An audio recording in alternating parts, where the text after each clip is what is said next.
everyone, so today I am just going to show you how I do my foundation routine or flawless base, whatever you call it yourself. It's really simple. I don't use that many products. I always adapt it to products that you use as well. I always use the MAC foundation, but if you use a drugstore foundation you just use the exact same technique and it will work for you. So let's get started. So I'm going to start off by moisturising my face, and for that I'm going to be using this Garnier Moisture Matte. If you can hear any noise in the background, it's because I'm in the salon. The salon's so noisy, you can hear the traffic from the street all the time. So I'm going to put that in the areas where I would get oil the most, which is my nose and my chin. And for my forehead and my cheeks, I'm going to put on the moisturiser for dull skin, because I find I'm quite dehydrated there, so it does look quite dull. This is also like a gel, so the makeup tends to sit on top of it rather than going into any fine lines, because we all know I've got them going on my forehead.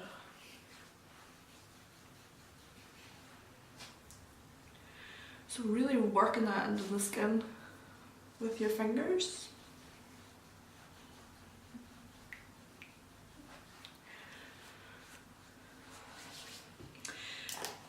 Next, I always spray my face with a wee bit of FIX+. Don't even look at the colour of this bottle, it's so bad. But the reason I spray my face with FIX+, it reduces redness. I would get a lot of redness here on my cheeks.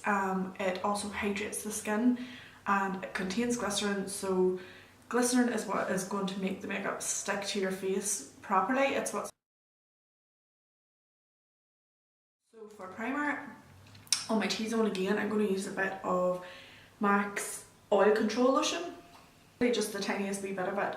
A little of it really does go a long way, which is good because it's quite expensive. So I just really rub that in to those same areas where it would be oily.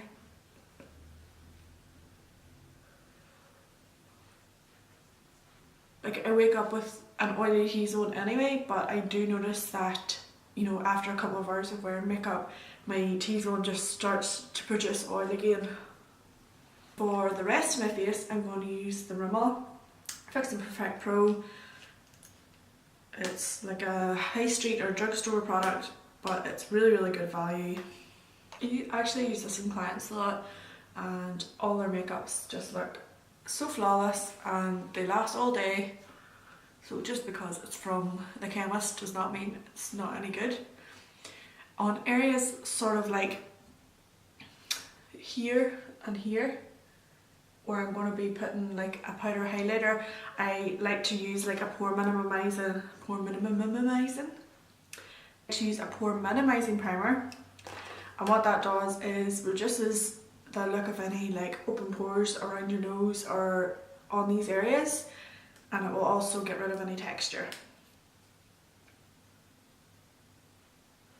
So you want to put that on in a downward motion because we want to close the pores, and we also want to flatten out any texture.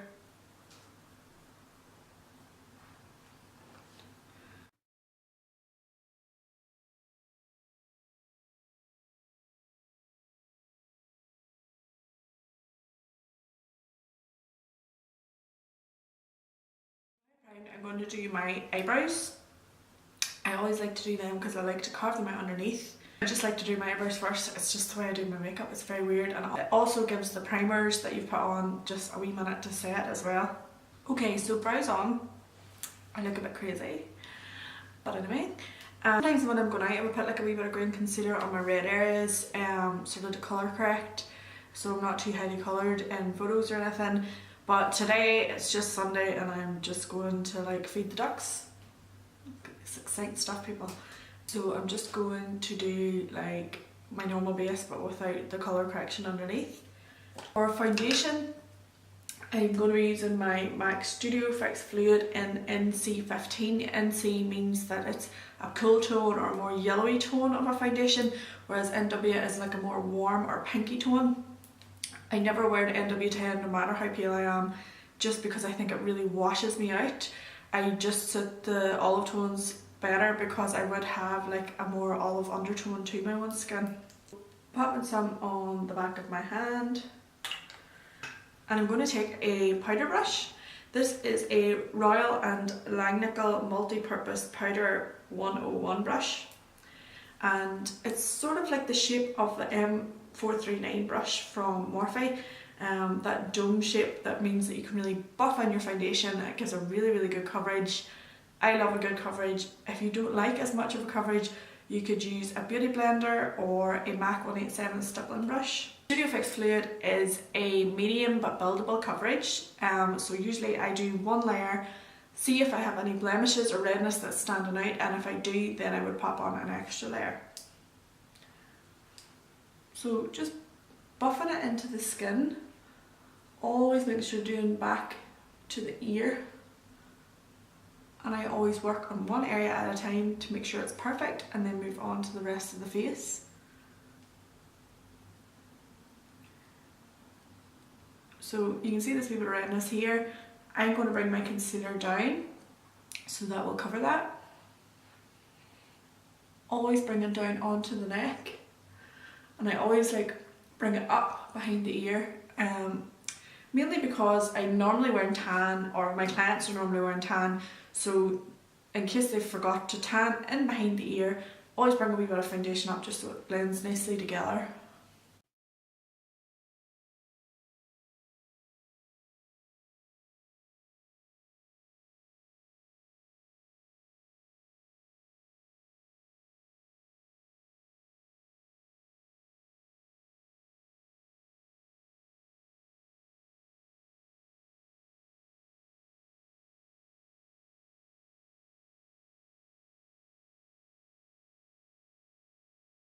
This bit and above my brows free, and I'm going to use a smaller brush to buff in around that.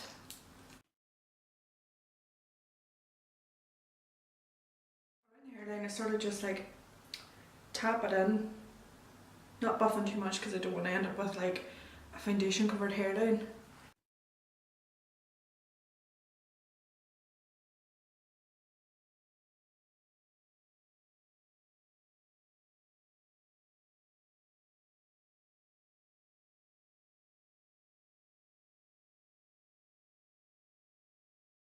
I've been using around my eyebrows and in between my eyebrows is this Inglot 6SS. A lot of the hairs have actually fallen out of it, so it's just perfect resize. So just buff the same way we were using our powder brush, being careful not to go over the eyebrows that we've already filled in.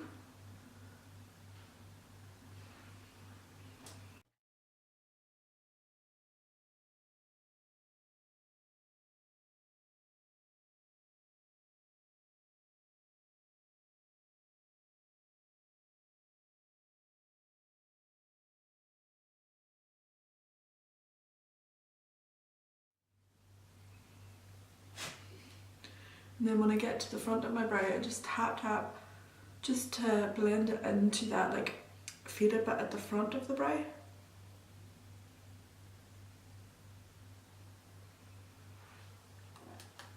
And once you've done that, you just comb your brow through just to lift any wee bits of foundation that might have got stuck.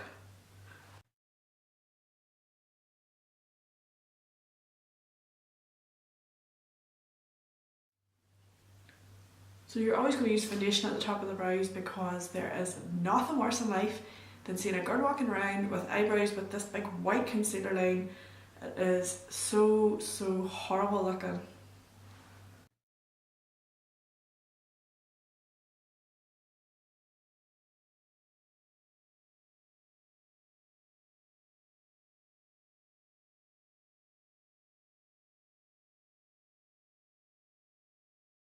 Concealer.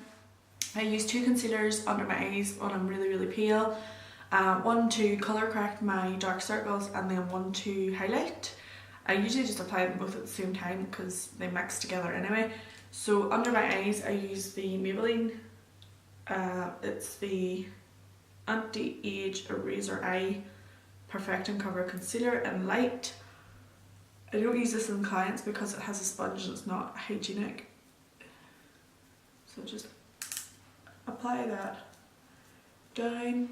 I sort of like, as a guide, you see your smile lines and your concealer shouldn't come down any further than your smile lines.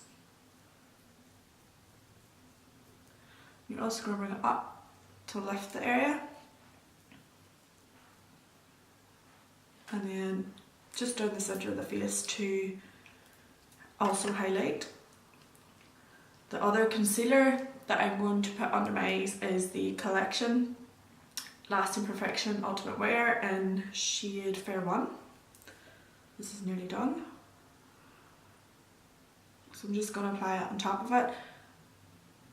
A lot of people colour correct, blend, then apply their highlighter and blend, but you're basically just mixing the two concealers together anyway, so you should just save a wee bit of time.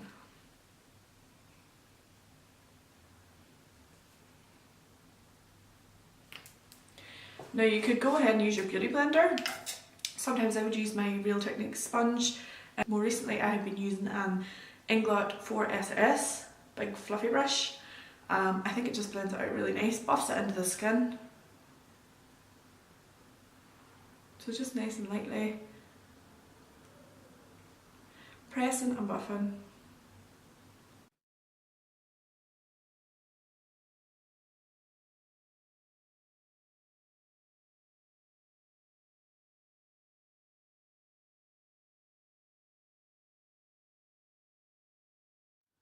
What I like about this brush as well is it gets right up into the inner corner. It doesn't pick up too much product either. Sometimes I find even if I dampen like my beauty sponge, it still picks up a lot of product, so I'm having to apply more product.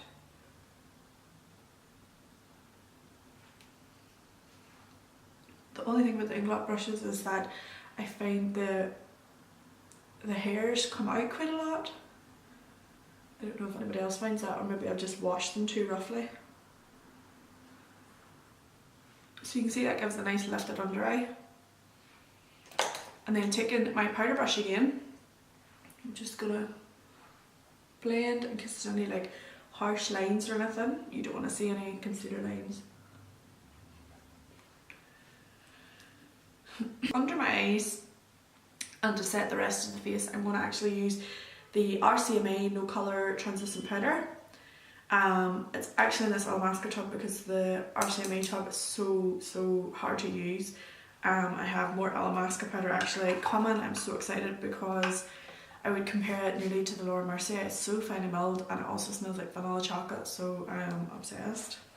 Taking my Morphe M438, loading up my brush, just tapping in any creases just before I set so that there's no product lying in the creases, and just patting that in to the under eye. So I use this brush for any areas that I am highlighting, as they're usually finer or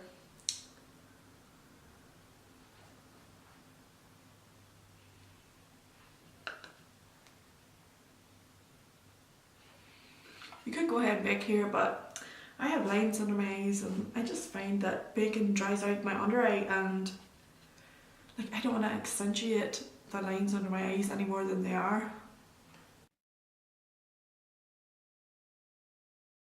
I'm going to use my big fluffy Real Techniques brush and just some more of the RCMA powder. Just pressing again.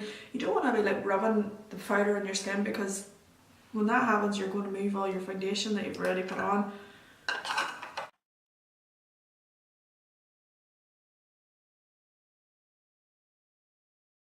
it was a bit darker I would use Give Me Sun to bronze my face, but I am quite pale at the minute, so what I'm going to use is the Studio Fix powder. This is the shade NC35. So it is quite warm for it being, like it's a cool tone, but it is like a warmer cool tone, if that makes sense. I think it's just great for bronzing up on pale skin. I'm using this brush from Makeup Revolution. It's just like a big fluffy boy.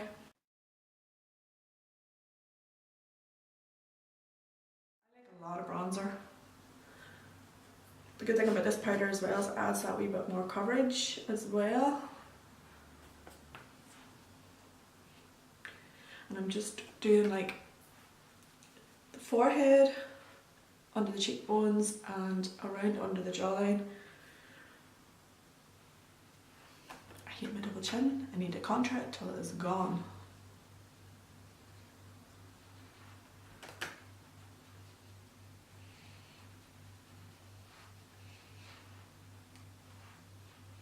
So you can see that's added a wee bit of dimension to the face already. And then for my contour, I'm going to use Benefit HOOLA. I always bronze using my Morphe M530. So just be more precise of where I'm placing it, just under the cheekbone and blending it down. Not too far, you don't want to bring it too far down or it's just going to start looking mucky.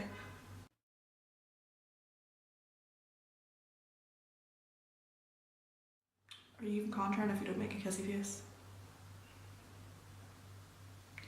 Because my face is round as well, what I like to do at the back of my contour is just bring it up slightly here, just to elongate my face a wee tiny bit.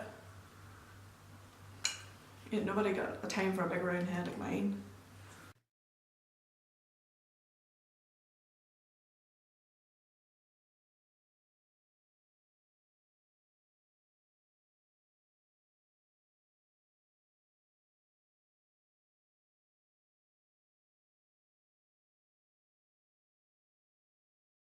Taking a tiny bit of the bronzer, I'm just going to run that along my jawline to give me a jawline.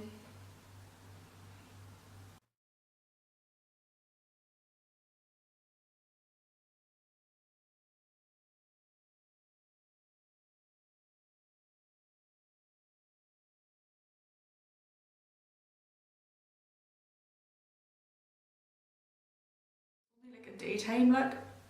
I'm not going to go with like a severe nose contour, so I'm just going to take whatever is left on my brush and run it along the sides.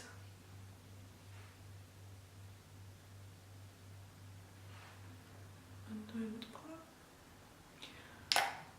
A wee tip, just if your contour or your bronzer come down too far, you can just take the brush that I have set my under eyes with and a wee bit more powder. And just sweep it under and it just tidies that line up. You don't have to bake this. A wee tiny powder will just fix it up for you. So next, my favourite part of all time is highlighting. I always use my Morphe M501 brush, nice and fluffy. And today I'm going to use the LOU-MANIZER. I can't open it to show you because it's all broken inside. So devastated. I don't know if you can see that, but it's very sad. So I'm going to load up my brush. Always starting here, and we're going to work it down the way, really blend it into the skin, and then bring it up slightly, sort of like to the arch of your brow. So I'm really working that in, going above where my contour is at, just slightly higher than my cheekbone, because we're going to add blush as well. Just bring it up that wee bit to the arch. Bam.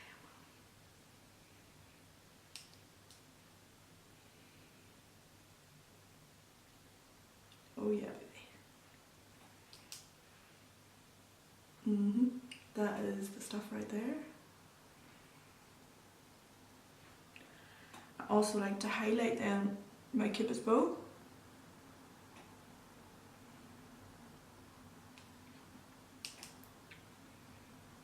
The tip of my nose, and I know I'm oily, but I've put that much oil control stuff on my T-zone that I can afford to highlight it down the centre.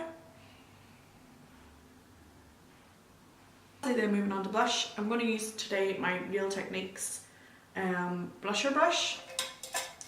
Sometimes I would also use this wee brush from Pennies or Primark or whatever you call it. It's just as good and it's £1. For my brush, I'm going to use MAC MELBA.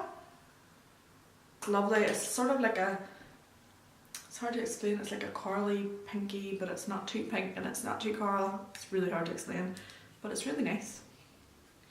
So loading up my brush and tapping a good bit off, and I'm just gonna like very lightly press that in between my highlight and my contour and then blend it out.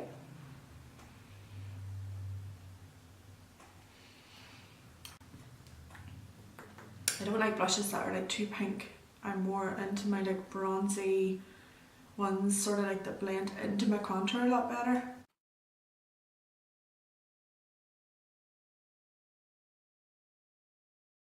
Just using a wee bit of all-nighter setting spray. That's the end of my foundation routine, base routine, whatever you want to call it. I hope you all enjoyed it and got some tips from it. Please give this video a thumbs up if you enjoyed it, and you can comment below with videos you'd like to see in the future, and I will see you the next time.